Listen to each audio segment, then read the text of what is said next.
നമസ്കാരം. നമ്മൾ എല്ലാ മാസവും വാങ്ങുന്ന ഈ പലചരക്ക് സാധനങ്ങളില്ലേ, അതുകൊണ്ട് നമുക്കൊരു വരുമാനമുണ്ടാക്കാൻ പറ്റിയാലോ?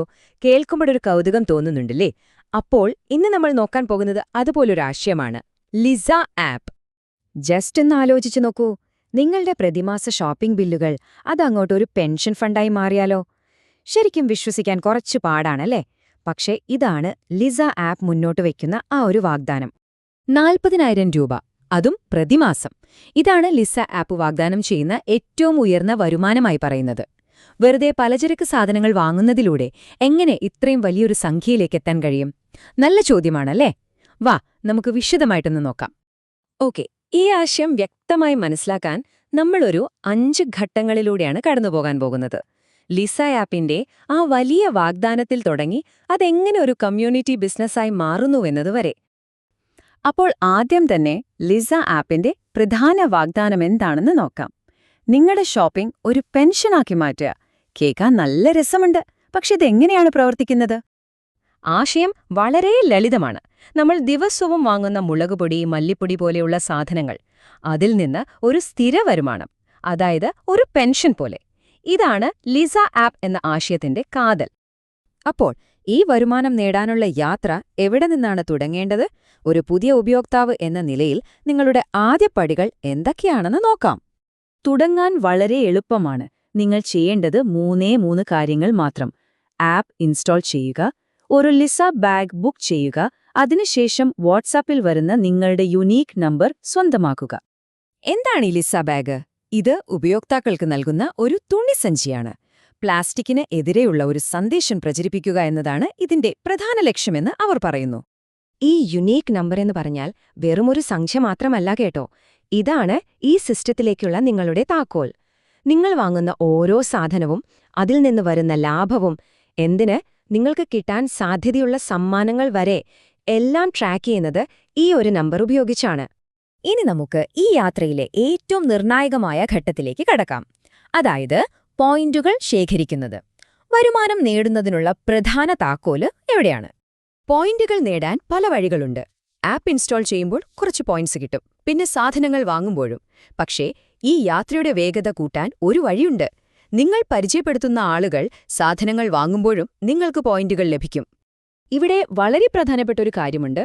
ഇതൊരു മൾട്ടി ലെവൽ മാർക്കറ്റിംഗ് അല്ലെങ്കിൽ MLM അല്ലെന്ന് കമ്പനി വ്യക്തമാക്കുന്നുണ്ട്. അതായത് ആളുകളെ ചേർത്തുകൊണ്ടേയിരിക്കുന്ന ഒരു ശൃംഖലയല്ല ഇത്, മറിച്ച് നിങ്ങളുടെ ലക്ഷ്യമായ 7000 പോയിന്റിലേക്ക് വേഗത്തിലെത്താനുള്ളൊരു ഉപാധി മാത്രമാണ് ഈ റെഫറലുകൾ. ഈ ഘട്ടത്തിലാണ് ഈ മോഡൽ സാധാരണ റിവാർഡ് സിസ്റ്റത്തിൽ നിന്ന് വ്യത്യസ്തമാകുന്നത്. അപ്പോൾ ഏറ്റവും നിർണായകമായ കാര്യം 7000 പോയിന്റ് എത്തുമ്പോൾ എന്ത് സംഭവിക്കുന്നു എന്ന് മനസ്സിലാക്കുക എന്നതാണ്. 7000, ഇതാണ് ആ മാന്ത്രിക സംഖ്യ.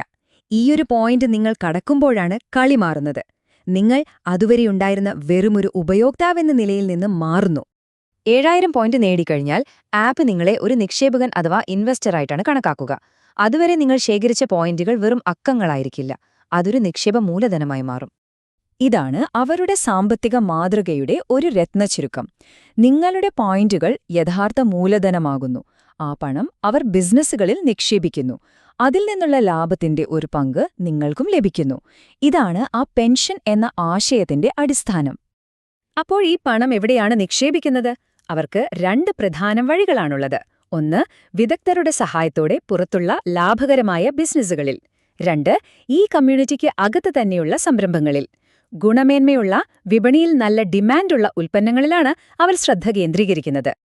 ഈ സാമ്പത്തിക വശത്തിനപ്പുറം ആപ്പിന്റെ കമ്മ്യൂണിറ്റിക്ക് വേണ്ടി ഒരു വലിയ കാഴ്ചപ്പാട് കൂടി ഈ ആശയം മുന്നോട്ട് വയ്ക്കുന്നുണ്ട്. ഉപയോക്താക്കൾക്ക് അവരുടെ സ്വന്തം വീടുകളിൽ ഉണ്ടാക്കുന്ന ഉൽപ്പന്നങ്ങൾ വിൽക്കാൻ ഒരു മാർക്കറ്റ് ഒരുക്കിക്കൊടുക്കുക.